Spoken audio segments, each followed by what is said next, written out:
Telepon itu datang pada hari raya Natal, tanggal 25 Desember tahun 2025. Bagi Domingus Taopan, suara di seberang sana terdengar biasa, hangat, penuh rencana, dan harapan. Prakasatria Tino Taopan, putra sulungnya, baru saja keluar dari gereja di tanah Papua. Dari jauh, ia menelepon kedua orang tuanya di Kupang. Setelah keluar gereja, bapak dan mama harus ketemu orang tua calon istri. Rencana nikah bulan Juni tahun 2026. Tak ada nada perpisahan, tak ada firasat buruk, hanya seorang anak yang sedang menata masa depan.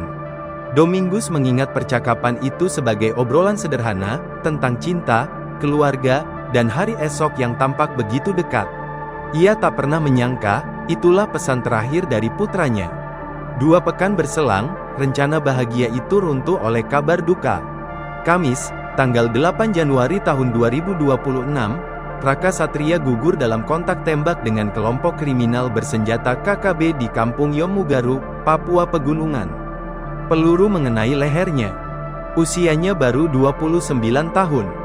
Di rumah duka, Jumat siang tanggal 9 Januari tahun 2026, Domingus duduk tertunduk. Matanya merah, tangannya gemetar menahan air mata. Ia mengenang anak yang sejak kecil dibesarkan dalam disiplin doa. Setiap pagi, keluarga Taopan selalu memulai hari dengan doa bersama. Kebiasaan itu tak pernah putus, bahkan ketika jarak memisahkan mereka ribuan kilometer. Ibunya selalu kirim ayat firman Tuhan setiap pagi ke Satria dan adiknya yang polisi di Ruteng, ujar Domingus lirih. Namun pagi itu berbeda. Pesan sang ibu tak kunjung dibalas. Tak ada tanda centang biru. Tak ada balasan singkat seperti biasanya.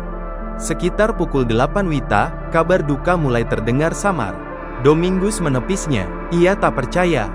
Hingga telepon dari anak bungsunya berdering. Suara di seberang sana bergetar, diselingi tangis. Kakak gugur dalam pertempuran. Bapak dan mama harus kuat. Dunia Domingus seakan runtuh seketika. Tak lama kemudian, kabar serupa datang dari rekan 1 batalion Prakasatria, sama-sama berasal dari Kupang. Domingus saat itu masih berada di tempat kerjanya di Dinas Lingkungan Hidup dan Kebersihan Provinsi NTT. Tangis di ujung telepon menjadi bukti yang tak bisa lagi disangkal. "Bapak, saya dan Satria 1 batalion, tapi dia sudah tidak ada," ucap rekan itu terbata. Jenazah Prakasatria dievakuasi dalam kondisi yang tak mudah.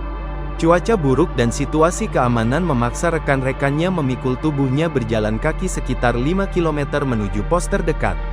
Dari sana, jenazah diterbangkan ke Timika, lalu ke Makassar, Surabaya, dan akhirnya dijadwalkan tiba di Kupang pada Jumat malam. Di rumah duka, doa-doa terus dipanjatkan. Tangis keluarga bercampur keheningan. Di sudut rumah, rencana pernikahan yang sempat diucapkan pada hari Natal kini hanya tinggal kenangan.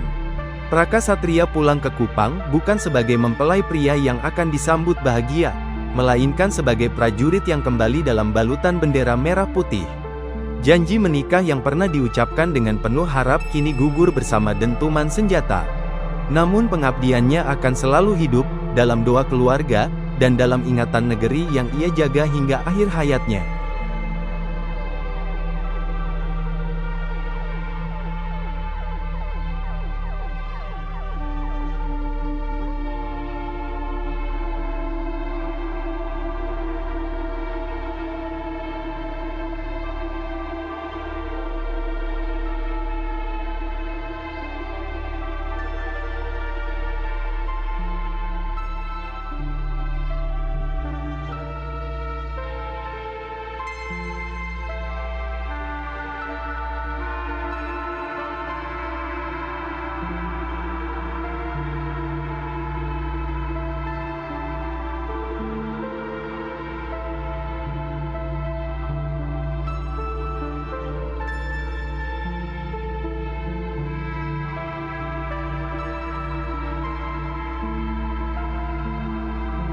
Download Tribun X sekarang, menghadirkan lokal menjadi Indonesia.